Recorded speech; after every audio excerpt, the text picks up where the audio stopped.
Hey, it's Jim. It's Sunday, November 5th. Just going to show you guys. So this is kind of one of your worst case scenarios.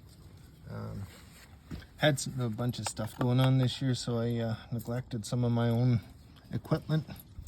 This thing sat all year with quarter tank in it. Other one's been sitting since late last summer. So yeah, I was gonna throw some fuel stabilizer in them. I think I'll get the tripod and just set this up and see if they'll start without it, because I was using stable in them before. It's kind of got that reddish tinge, and we'll just see if it kept them good for that duration. Okay, we'll catch you in a minute. All right, so I'm not gonna bore you with watching me pulling on these things. This still almost fires, but it wasn't, or it won't.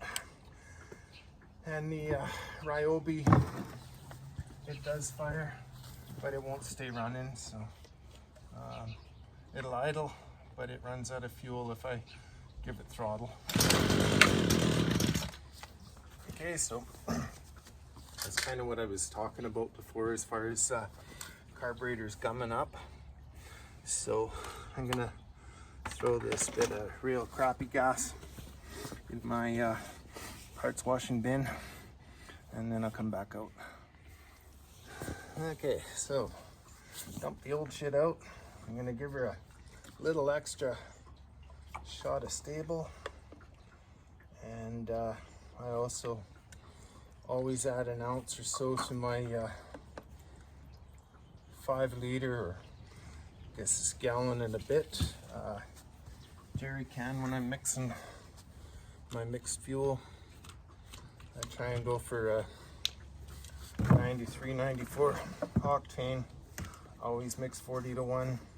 You can kind of do what you like, but that's worked for me forever.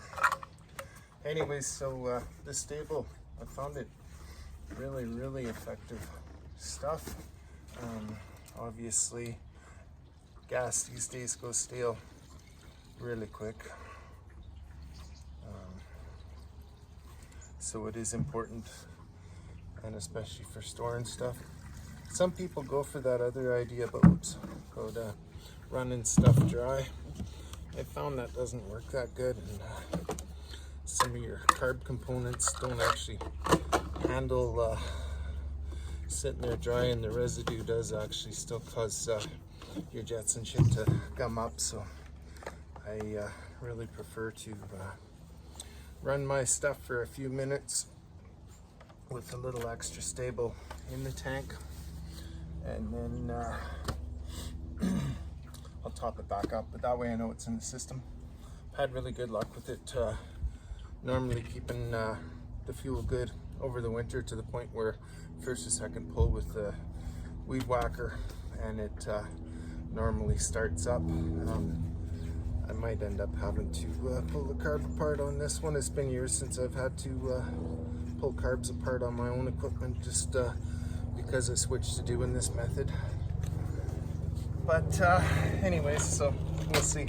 Hopefully they're not too far gone for the stable to actually work its magic in there. I've had a really good luck with it actually cleaning the carb basically by just running it. So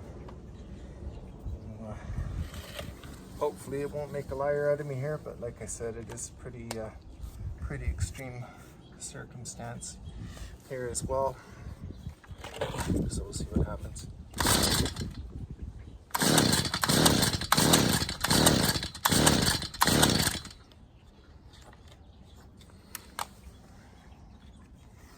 Give her about a half a throttle there.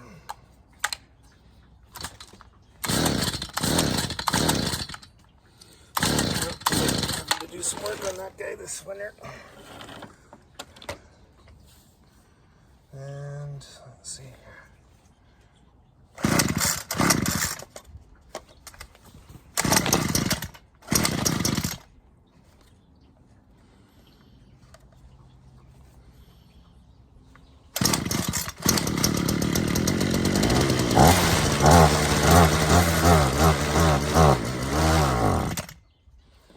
quite a bit better than it was though.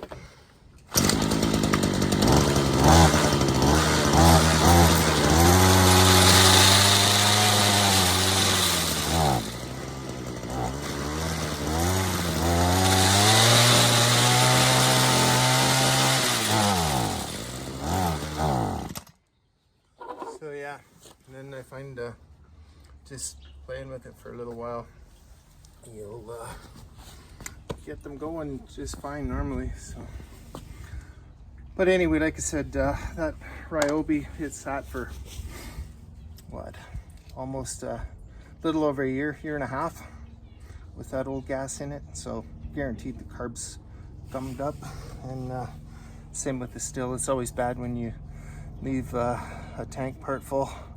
Anyway.